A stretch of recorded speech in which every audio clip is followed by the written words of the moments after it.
നമുക്ക് നൽകിയ അനുഗ്രഹങ്ങളിൽ ഒന്ന് മാതാപിതാക്കളാണ്. വലിയ നിഅമത്താണ് അവർ. ഉപ്പാന്റെയും ഉമ്മാന്റെയും പൊരുത്തം വാങ്ങിയ ഒരു മോനിക്ക് അള്ളാഹുവിന്റെ പൊരുത്തം കിട്ടും. ഒരു മഹാൻ തന്റെ ഈന്തപ്പനത്തോട്ടത്തിലെ ഈന്തപ്പന മരം വെട്ടാനിരിക്കുമ്പോ മുറിക്കാനിരിക്കുമ്പോ ആൾക്കാർ ചോദിച്ചു, ഇതെന്തിനാ? ഇതിന്റെ ഈ തടിയുടെ ഉള്ളിലുള്ള കാമ്പ് പോലത്തെ സംഗതി ഉണ്ടല്ലോ, അത് എനിക്ക് വേണം. അതിനെന്തിനാ ഈ മരം തന്നെ വിട്ടണത്? ഇതല്ലേ ലേലത്തിന് വെച്ചപ്പോ 1000 ദിർഹം വില പറഞ്ഞത്. നിങ്ങളുടെ ഈന്തപ്പനത്തോട്ടത്തിലെ ഏറ്റവും കൂടുതൽ ഫലമുള്ള ഈത്തപ്പലം പൂത്തുലയുന്ന ഈന്തപ്പന മരം ഇതല്ലേ, പിന്നെ ഇതിനെ ഇതന്നെ വെട്ടിയേക്കണത്?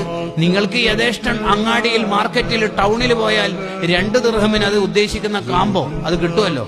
ഇനി അത് അവിടെ പോകാൻ മടിയുണ്ടെങ്കിൽ നിങ്ങളുടെ തോട്ടത്തിൽ തന്നെ ധാരാളം മരങ്ങളില്ലേ, അത് ഏതെങ്കിലും ഒന്ന് വെട്ടിയിട്ട് അത് എടുത്താൽ പോരെ. ഈ 1000 ദിർഹം വില വരുന്ന ഏറ്റവും കൂടുതൽ ഈത്തപ്പഴം പൂത്തുലയുന്ന ഈ മരം എന്തിനാ വെട്ടിയേക്കണത്?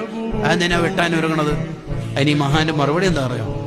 അത് ഇന്നലെ ആ ഉമ്മ ഇതിലൂടെ പോകുമ്പോ ഉമ്മ പറഞ്ഞിരുന്നു, ഇതിന് നല്ല കാമ്പുണ്ടാവില്ലേ. ഉമ്മ പറഞ്ഞു, വേറെ ഇനി വർത്താനില്ല, ഇനി വർത്താനില്ല. ഉമ്മ പൈസ കൊടുത്തുപോയി, ചങ്ങായിമാരെല്ലാം നമ്മളെ കാത്തുക്കുന്നുണ്ട്. അങ്ങനെ ന്യായങ്ങൾക്ക് നിൽക്കരുത്.